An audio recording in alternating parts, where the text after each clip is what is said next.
Hello everyone, it's Cassie. Welcome back to my YouTube channel for another video. Today we are doing a light up the holidays hop with some of my very favorite crafty people who love light ups as much as I do. That information will be linked down below.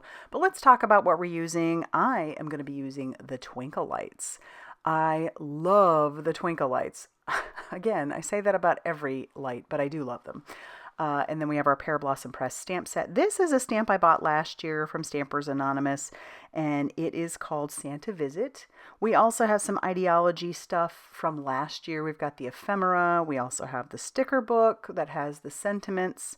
And then we have some backdrops. This is really pretty. I don't know if these are still available. If they are, I'll link them. If not, just go through your Christmas crafty stash and find some fun stuff to play along with. And then we're also using some foam tape, which is necessary for a light up card. So let's go ahead and get started making our card. I did go ahead and pull this one out, and I trimmed it down to be 4 1/4 by 5.5 inches. So it's going to be the full front of an A2 size card. And we'll pull out our stamp. Again, haven't used it yet, which is kind of embarrassing, but we're going to pull out a couple of these and we're going to stamp that onto that backdrop. I don't want anything real crazy, so I'm going to kind of dial it back just a little bit, but I just want a couple of things on the back. So I've got some shady ink, which is a dark gray. I'm going to ink up this stamp it onto a piece of scratch paper, and then stamp it down on my background because I really want that stuff to just be really, in the background. And so I'll stamp these tickets kind of on the side. And then we'll go on to stamp our image. So I am using this red rubber. Remember, if you're putting this into your MISTI, you got to pull the guts of your MISTI out. And then you can put your paper down and everything else. Close the door of your MISTI, pick up your image. I'm using watercolor paper, and so I want to do a little bit of watercoloring, but I also want to emboss my image. So I did use an anti-static powder tool. I've got some clear embossing powder by Ranger, and I'm going to ink up my tree with some VersaFine Clair Nocturne ink, and I want it to be a little darker, so I'm going to stamp it again. Then we will pull that out and cover that with that clear embossing powder. Then we can hit that with our heat tool until that is set. You can tell because it's going to get to be a dark black. All right, now we can do our watercoloring. I did bring in one set of the Tim Holtz Distress watercolor pencils. This is set number 6. And I'm just going to grab each one and grab the color using my water brush. That's kind of my favorite way to do it. I also will color right onto the paper and drag that color around with the water brush. But for me, I find that this is the best way for me to get great control. And so we're going to just start slapping that color down over where the tree is, and then we'll come back over and spread that color out just a little bit more. But like I said, this is a part of a hop. There is going to be a hop for videos, so you can get inspired that way. There's also an Instagram hop. All that information will be linked down below in my description box, so be sure to head there because you don't want to miss all the other light up cards that are out there for the holidays. There's, if you want to light up your cards and give out a special card to someone, this is definitely a way to do it. Light ups are one of my favorite things to do. You can tell that because if you go back to my channel, I have a bunch of light up tutorials using one lights, which is what we're going to use here, or twinkle lights, which is what we're going to use here, one lights, easy lights, halo lights. I just love to light up some cards. I've been doing it for years and it is so fun. All right, so we're pouncing more of that green color around. As you can tell, I have a swatch up in that upper right hand corner so you can kind of tell which color I'm using. It's kind of fun that the brush corduroy just looks like a dark yellow, at least with the color that I'm using, or how I'm using it for watercoloring. Then we'll bring in some of that lumberjack plaid. I'm also going to bring in some blueprint sketch. And then I also bring in some dried marigold, which I don't know why I picked that, but it's an interesting pick, I guess. So we're going to do that and do those last few ornaments. But I love how this is just watercolory and pretty and goes perfectly with this stamp. So there isn't a die to go along with this, but I do want to cut around my image. So I'm loosely cutting around just using some Tim Holtz scissors. These are the smaller ones, and just making sure that I have a nice little border to it. And then once that's ready, we can start thinking about how we're going to piece things together. I did pick out a few pieces of that ephemera. Just looked through it, there's quite a few, and grabbed out a few of them. And then I am going to ink up those edges using that shady ink that I used earlier and just a blending brush. We'll do it on our backdrop also, just to add a little bit of dimension to that back. And then we'll do it for each of our pieces. It's super subtle. I don't go real crazy adding it on there because I don't want it to look black, because this is a dark gray.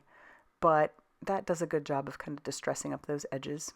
You could also use a distressing tool. That would be kind of fun to really age those. I'm not going to do it to my Christmas tree. We'll leave that the way that it is. But we're going to start gluing down that ephemera. No real rhyme or reason to how I'm putting it down, just putting it down.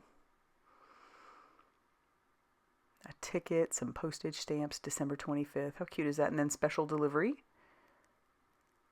And then I'm thinking about how I'm going to put my tree down. I think about gluing it, and then I thought, you know, I need to go ahead and put my holes in, because this is watercolor paper, so it is a little bit thicker.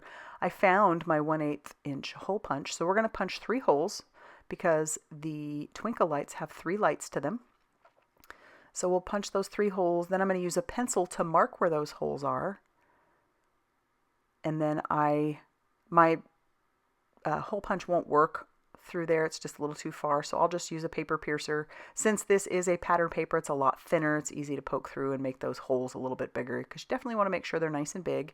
You want to make sure those lights are seen. So there we go. And we'll push that paper back just a tiny bit. And then we need to bring in our card base. So that measured 5.5 inches by 8.5 inches and was just folded in half at 4.25 inches. And then I'll mark where the lights are going to go. And then I'll go ahead and glue down my tree to the front of my panel so that that has time to dry. Just lining it up with the holes. We can think about sentiments later. But let's bring in the Twinkle light. This is a brand new pack. So I'm just going to break away one of those Twinkle lights, and then we'll break away one of the batteries that goes with it, and we can put everything back in our packaging to save for more cards later on. And then we'll take our battery out and plug that into our Twinkle light plus side up, just to make sure everything is twinkling, and it is. So now let's mark where we want our mechanism to go. So I'm kind of playing around with where that's going to go. And then I'll just grab a pencil and mark that. The reason I'm going to do that is because I want to make a little bit of a trap door so that the battery is accessible. So I will bring in an X-Acto knife and a cutting mat and just cut along there. It's not perfect. It doesn't need to be, unless that really bothers you, but it doesn't bother me. I just need a little bit of a trap door so that that can be folded back and the battery accessed if needed. So then I'll put a little double-sided adhesive on the back of my mechanism. We'll put that down on our trap door. And now we can take each of our lights along with a little bit of clear Scotch tape. Washi tape would work fine too, but I'm going to grab the Scotch tape. You could put that, since it's clear, right over the light if you wanted to. I just put it right up next to it, just making sure that my light is facing up. And I'll put it over all 3 of those dots. And then what we do with the leftovers is just kind of bunch it up. Doesn't bother me that it doesn't look great or perfect. And then I just tack that down with some more of that tape. Ooh, and the twinkle. Love it. All right, so I'm just going to add this little strip to the inside of the card. Is this necessary? Not really, but I had it, and I don't really love throwing away paper. So I'm going to use it on the inside of the card. There's no other sentiment that's going to go in there, although you probably could put something from that sticker book in there if you really wanted to. We'll grab that out towards the end. But now I'm going to bring in some of the double-sided foam tape, and you just want to make sure that the stuff you get is 3 millimeters thick. Unfortunately, this stuff isn't available right at the moment, but there are other options. Scrapbook Adhesives has a really good one. I think 3M has one too. Just make sure that you're avoiding your lights. It's okay if it goes over the top of your wires, just so long as it doesn't go over the lights. Then I'll peel off that release paper, and I can carefully put my piece over the top of it, just making sure that you line that up. And then I check it and it wasn't working very well. Thankfully, this particular foam tape is one I can peel my piece back a couple times. You have about 30 minutes with this one. I don't know if there are any others out there that are like that, but this one you can. So I should savor that since it's the last of it. I'm going to stamp the word push over the push button. Probably should have done that first, but here we are, and it worked fine. And then I'll stamp my little light bulb on the back, handmade for you. And then that's when I'm going to bring in that sticker book, and I'm going to pick out 3 sentiments or so that are going to go together. And I'll put those down on my piece, but I'm finding that sticker part doesn't stick super great, which doesn't bother me. It sticks in the sticker book fine. So this will give me some options. I'll just peel that back and use some liquid glue, and then I decide I want to put it up top. And so this says, "A wondrous sight, merry and bright, the sparkly Christmas tree," which I thought was so cute because there are a lot of good sentiments in there for Christmas trees.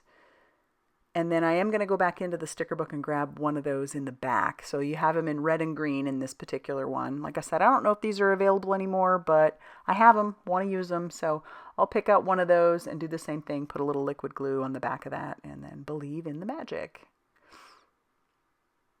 And then that's actually going to finish off my card after I add a little bit of lines around those sentiments at the top so that those don't get missed.